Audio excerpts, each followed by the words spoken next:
Hello, this is New Mexico History in 10 Minutes, and I'm Rob Martinez, State Historian of New Mexico.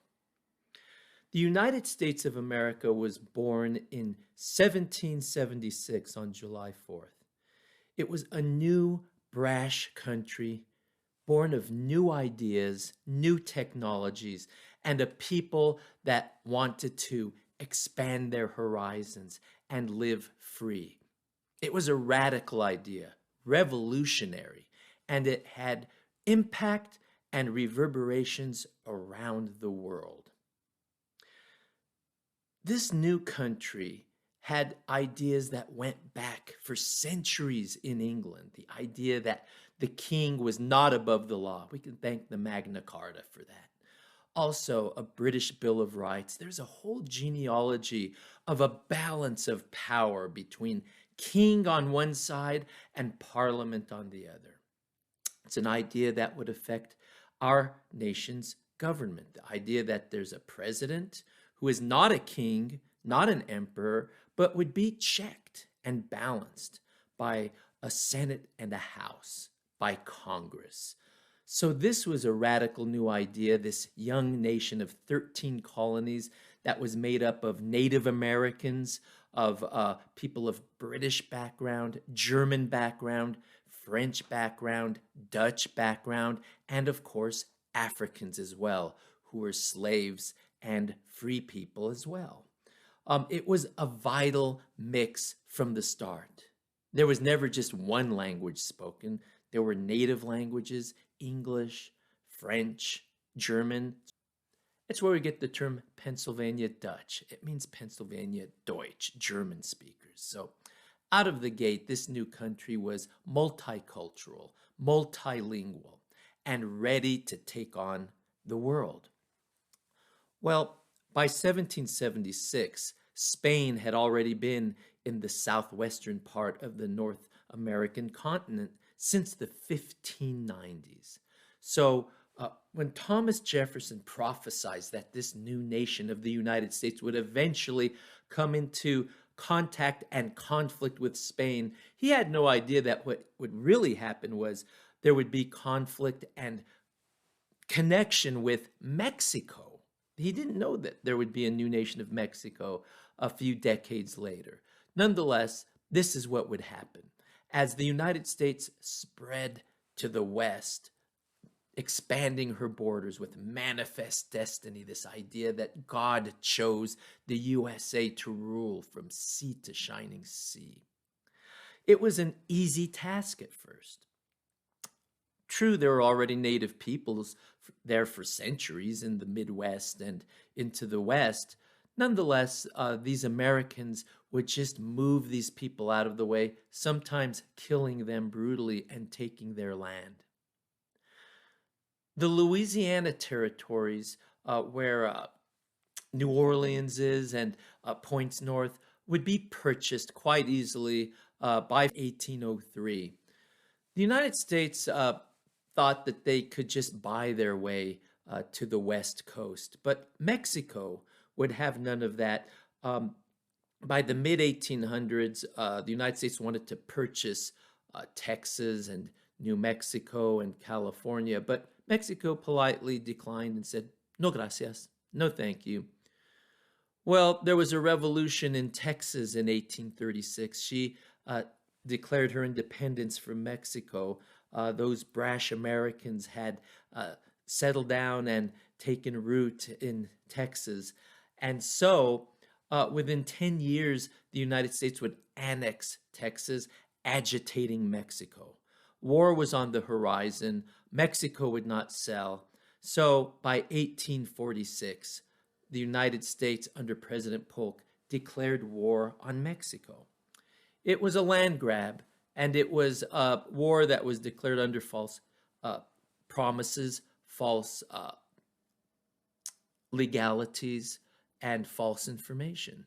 There was a border dispute. Mexico claimed the Rio Nueces to the north. The United States claimed the Rio Grande to the south. That no man's land was the disputed territory in between. So Polk had his soldiers go into that land. Mexico fired, and Polk said, American blood has been spilt. We must go to war against Mexico. Well, it lasted about 2 years.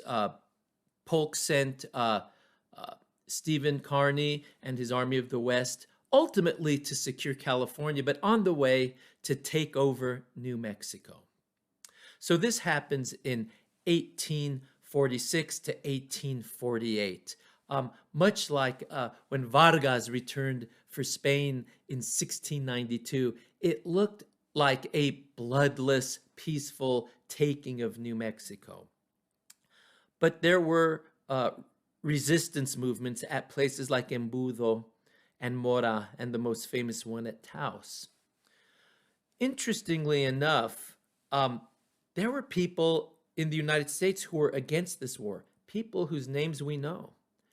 Abraham Lincoln was against the war. He challenged President Polk to show the American people exactly where blood had been spilled. Ulysses S. Grant called the war immoral, saying it was wrong for a nation like the United States to take on Mexico. Well, let's look at the two countries. They're neighbors, yet they didn't know each other.